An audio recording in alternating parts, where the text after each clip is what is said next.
आप लोग जानते हैं कि 16 जनवरी से पूरे राज्य में पंचायत कमेटी से लेकर के प्रखंड कमेटी, जिला कमेटी तक भंग की गई थी और उसके बाद पार्टी का सदस्यता अभियान पार्टी के द्वारा 18 तारीख से प्रारंभ किया गया था और ये सदस्यता अभियान निरंतर जारी है। और साथ ही साथ पंचायत कमेटी, प्रखंड कमेटी और जिला कमेटी का गठन भी प्रारंभ किया गया है। और मैं ये बातें इसलिए आपके समक्ष रख रहा हूँ कि आप लोगों को भी पता है कि पार्टी का महाधिवेशन संपन्न होने वाला है और उस महाधिवेशन के पहले जो सांगठनिक प्रक्रिया होती है उस प्रक्रिया को पार्टी के द्वारा अपनाया जाता है और उसी प्रक्रिया के तहत पार्टी का सदस्यता अभियान, जिसका लक्ष्य इस बार हम लोगों ने 60 लाख रखा है। पिछली बार सदस्यता अभियान का लक्ष्य 50 लाख था। उस लक्ष्य को हम लोगों ने प्राप्त किया और इस बार पार्टी के कार्यकर्ताओं के उत्साह को देखते हुए राज्य में विधानसभा के चुनाव में झारखंड मुक्ति मोर्चा और गठबंधन को जिस तरह का सहयोग इस राज्य के लोगों ने दिया, आशीर्वाद दिया, प्यार दिया, उसको देखते हुए इस बार का लक्ष्य 60 लाख रखा गया है और हम लोगों को पूरा विश्वास है कि हम लोग उस लक्ष्य को प्राप्त कर लेंगे। और पार्टी का जो संगठनिक हमारा स्वरूप है, पंचायत कमेटी, प्रखंड कमेटी, जिला कमेटी, उन कमेटियों का गठन करके हम पार्टी के महाधिवेशन को संपन्न कर पाएंगे, जो 13वां महाधिवेशन होगा पार्टी का। और उसकी तारीख रखी गई है 14 और 15 अप्रैल और उसका स्थान होगा रांची के खेल गांव स्थित हरिवंश टाना भगत इंडोर स्टेडियम में। ये पार्टी का महाधिवेशन संपन्न होना है। जैसा कि आप लोग जानते हैं कि 14 अप्रैल बाबा साहब का जयंती है और उस जयंती के अवसर पर ही पार्टी महाधिवेशन की शुरुआत करेगी। इस महाधिवेशन में जो प्रतिनिधि भाग लेते हैं, पंचायत, प्रखंड और जिला स्तर पे जो प्रतिनिधि भाग लेंगे इस महाधिवेशन में, उनकी कुल संख्या 3600 होगी, जिसमें कि झारखंड के साथ साथ अन्य राज्य जहां पर पार्टी का संगठन है, जैसे उड़ीसा, बिहार, पश्चिम बंगाल, असम, छत्तीसगढ़ और तमिलनाडु, जहां पर पार्टी का संगठनिक ढांचा है, संगठनिक स्वरूप है, वहां से भी महाधिवेशन में प्रतिनिधि भाग लेंगे। इन सारे को मिलाकर के 3600 प्रतिनिधि इस महाधिवेशन में भाग लेंगे। उसके अलावा 3600 प्रतिनिधियों के अलावा जो केंद्रीय समिति के सदस्य होते हैं, वो स्वतः प्रतिनिधि के रूप में उस महाधिवेशन में भाग लेते हैं और केंद्रीय समिति जब महाधिवेशन प्रारंभ हो जाता है उस समय उसको भंग कर दिया जाता है और वहाँ पर फिर महाधिवेशन को संचालित करने के लिए संचालन मंडली का गठन होता है और अध्यक्षीय मंडली का गठन होता है जो उसी जगह पर होगा। तो कुल मिलाकर के ये जो प्रतिनिधियों की संख्या होगी 3,900 प्रतिनिधि इस महाधिवेशन में भाग लेंगे। इस बार हम लोगों ने कुछ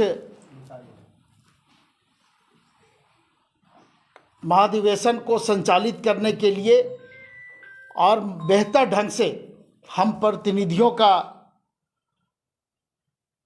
जो उनका बात होता है, जो उनकी प्रतिक्रिया होती है महाधिवेशन के दरमियान, उसमें समय देने के लिए हम लोगों ने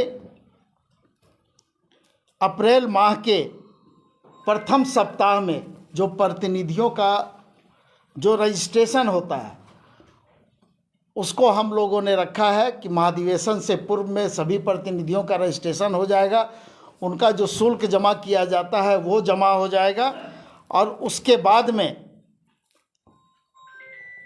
जब वो प्रतिनिधि महाधिवेशन में भाग लेने के लिए आएंगे तो उनको एक अच्छा सिस्टमेटिक माहौल वहाँ पर देने का पार्टी के तरफ से प्रयास किया गया है।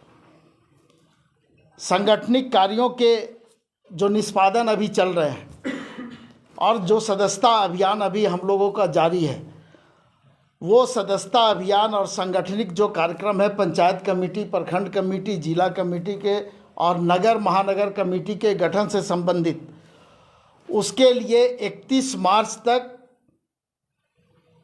हम लोगों ने समय दिया है कि 31 मार्च के अंदर में पार्टी का सदस्यता अभियान और जो पंचायत, प्रखंड, जिला, महानगर और नगर का जो गठन करना है वो प्रक्रिया हम लोगों को पूरा कर लेना है। और उसके बाद फिर 15 अप्रैल के बाद से हमारा पुनः पार्टी का सदस्यता अभियान प्रारंभ हो जाएगा। तो ये सारी चीज़ें आप लोगों के समक्ष हम लोगों ने रखी है ताकि आप लोगों के माध्यम से जो हमारे पार्टी के सदस्य हैं, जो प्रतिनिधि हमारे होंगे, उन तक ये बातें पहुंच पाए।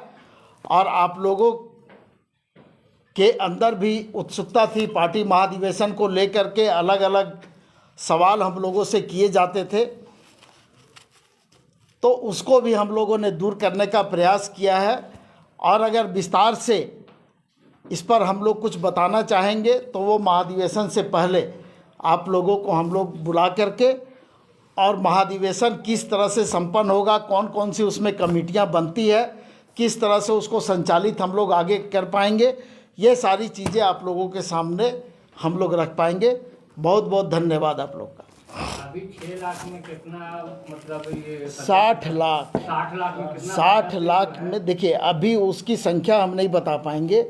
वो इसलिए नहीं बता पाएंगे कि अभी सारे जगह पर ये अभियान चल रहा है, और जब हम लोगों के पास में सूची आ जाती है और सदस्यता जो रसीद होता है उसकी अधकट्टी आ जाती है, उसके बाद हम संख्या आपको बता पाएंगे। और हम लोगों का प्रयास होगा कि महाधिवेशन से पहले आपको हम संख्या भी बता दें। दादा, एक चीज देखी जा रही है विधानसभा में कि सत्ता पक्ष के ही लोग आक्रामक हैं, विपक्ष से ज्यादा। आक्रामक नहीं है। अगर किसी सवाल पर सत्ता पक्ष के विधायक अगर मंत्री से, सरकार से उत्तर चाहते हैं तो इसको आक्रामकता नहीं कहा जाता है। यही लोकतंत्र है।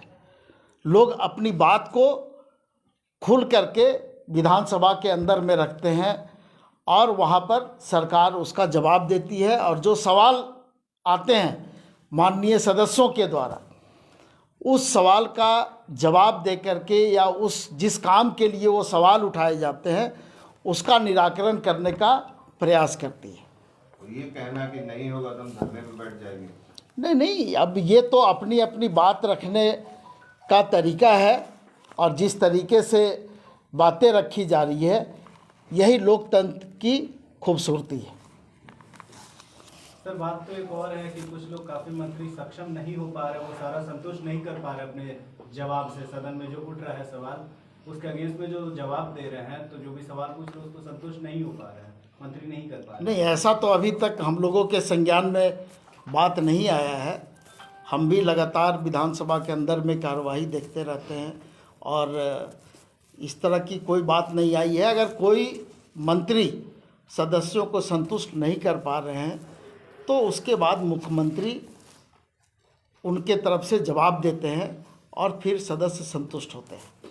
आसन पर जिस तरह आरोप लगा, कल भी विपक्ष ने कहा वॉकआउट किया, आज भी वॉकआउट किया कि आसन जो है वो एक तरफ ज़्यादा झुका हुआ है।